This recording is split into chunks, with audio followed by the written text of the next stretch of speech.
Begini Bu. Jadi datanya dibuat seolah-olah mereka di tahun yang harus berangkat, gitu kan? Nomor porsinya dibuat-buat, padahal sebelum tahunnya dibuat-buat, gitu kan? Digabungkan. Nah, mendingan kita buka. Saya siap disanksi oleh pimpinan saya, Pak. Nggak perlu pimpinan saudara saksi. Kami pun bisa beri sanksi keterangan palsu di persidangan ini. Ya, ngapain saya minta tolong pimpinan saudara? Sini ini harus ditampilkan semua. Iya. Maksudnya nggak boleh yang ada rahasia di sini. Siap, Bapak. Maaf. Kalau rahasia gimana kita ngapain? Banyak sekali produk peraturan perundang-undangan ya yang dibuat oleh saudara menteri, khususnya peraturan Menteri Agama dan keputusan Menteri Agama, yang menimbulkan ruang untuk memperkaya orang, korporasi, atau yang lainnya.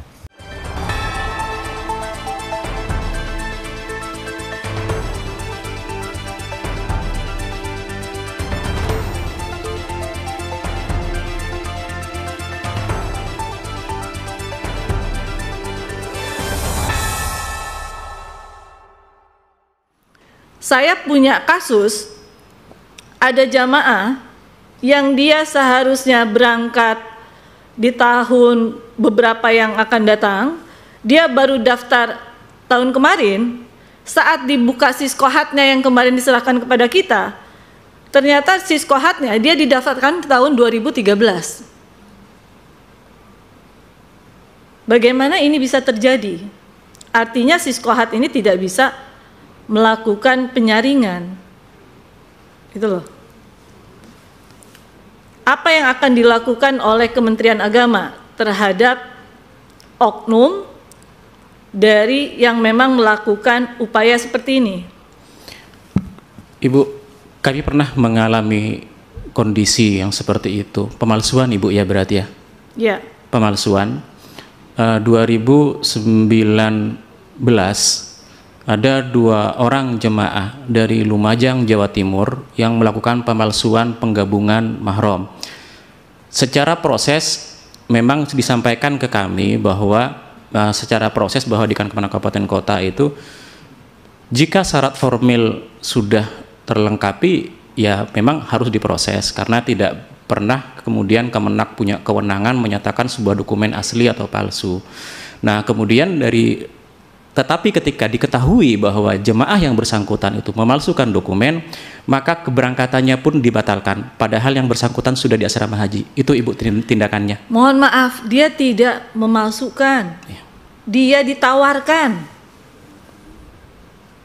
Dia ditawarkan untuk berangkat. Dan dia sudah berangkat, dia sudah kembali ke Indonesia. Dia sudah melakukan manasik dan dia sudah melakukan segala macam. Dan setiap tahun KBIH tersebut dia selalu mendapatkan jatah untuk bisa berangkat. Artinya ada kerjasama dengan oknum Kemenak. Karena makanya tadi saya tanya, siapa yang bisa mendapatkan akses untuk melakukan data, memasukkan data ke siskohat? Ternyata yang bisa memasukkan data ke siskohat adalah salah satunya adalah Kak Kanwil,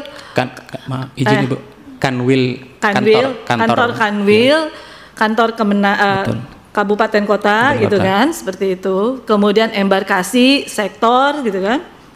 Nah, artinya ada oknum yang melakukan itu.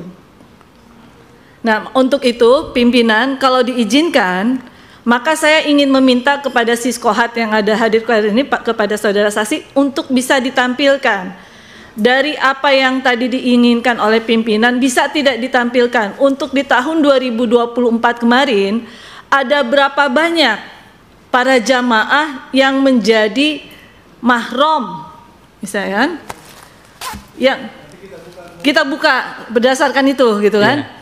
Apakah betul sesuai dengan tahun pemberangkatan, gitu kan? Saya sudah coba data-data itu, ternyata tidak ditemukan. Nah, kan lucu, kalau tidak ditemukan, padahal seharusnya mereka ini kan diberikan izin untuk mendampingi, dan mereka itu kan tidak sesuai dengan tahun pemberangkatan, gitu loh. Jadi gini Bu. Jadi Sili. datanya dibuat seolah-olah mereka di tahun yang harus berangkat gitu Ya, kan? Nomor porsinya Nomor porsi dibuat-buat, padahal sebelum tahunnya dibuat-buat terus gitu kan? Digabungkan. Coba gitu. dibuka. Dibuka Pak. Data. Udah bisa dibuka Padahal kan? seharusnya jujur saja gitu loh. Tadi kan saudara mengatakan tidak ada satupun yang kurang dari 5 tahun, ya kan? Kan saudara udah disumpah. Nah saya nanya nih, ada nggak temuan dari teman-teman, ya? Apabila ada yang sebelum 5 tahun, saudara saksi siap diapakan? Jadi kita ini kan nggak buang-buang waktu, gitu loh. Kan tadi saudara saksi udah bilang kan, saya sudah periksa berkali-kali. Ini sekarang kalau apabila kita temukan, apa yang saudara saksi bersedia apa ini? Siap nggak? Nah mendingan kita buka. Saya siap disanksi oleh pimpinan saya, Pak. Oke, nggak perlu pimpinan saudara saksi. Kami pun bisa beri sanksi keterangan palsu di persidangan ini. Ya, ngapain saya minta tolong pimpinan saudara? Nah, inilah yang kita katakan. Teman-teman ini kan dengan cara yang sangat halus, mungkin nggak ada penyimpangan, itu yang tolong disampaikan. Kalau saudara saksi mengatakan ini nggak mungkin, ini nggak mungkin, ini nggak ini, ya sudah. Nanti Ibu Seli paparkan, kita akan melakukan penyikapan terhadap saudara saksi. Ya. Atau saudara saksi berpikiran lain.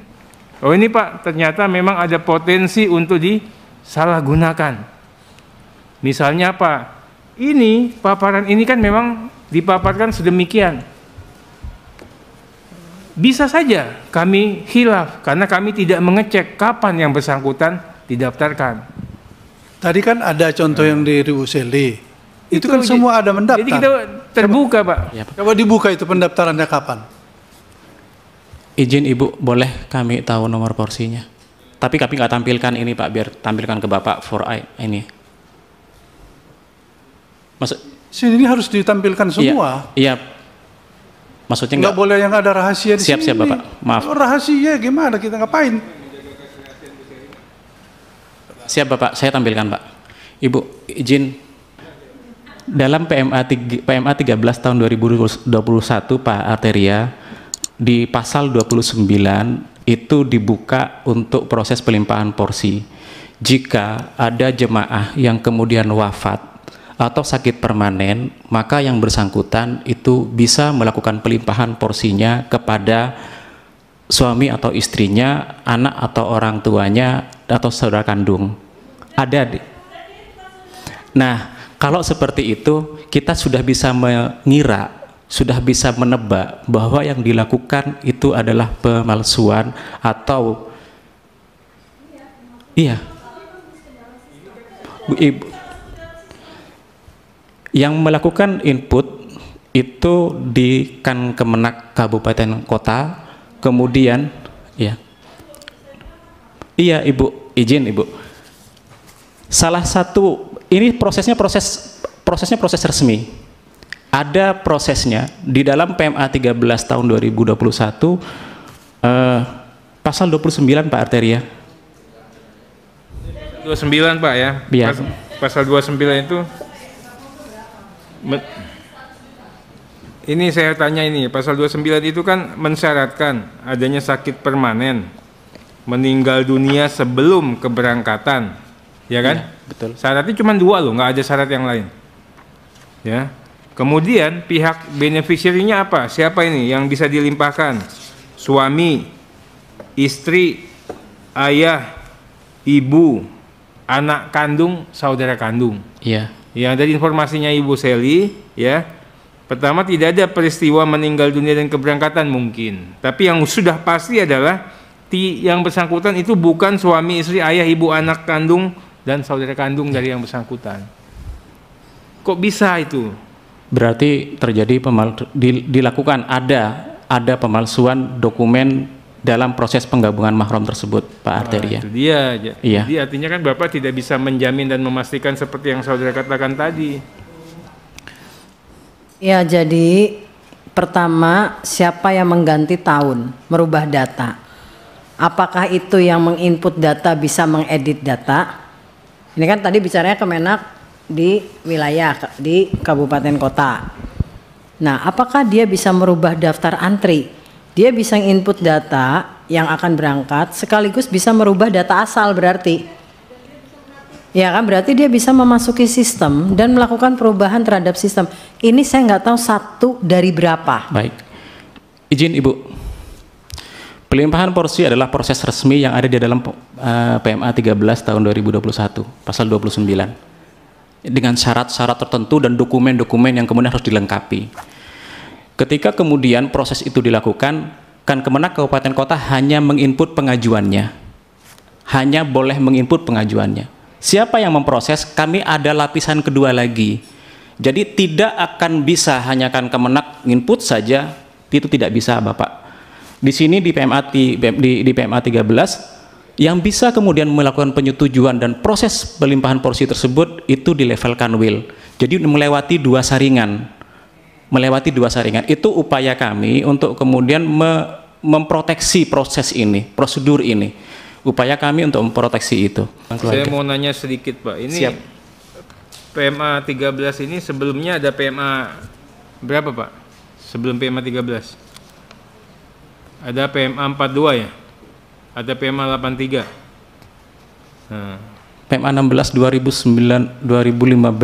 Enggak ada kan? Ini baru pertama kalinya ya di Kementerian Agama dibuat ini atau ada sebelumnya? Enggak, kalau turunan dari Undang-Undang 8 tahun 2019 ini turunannya.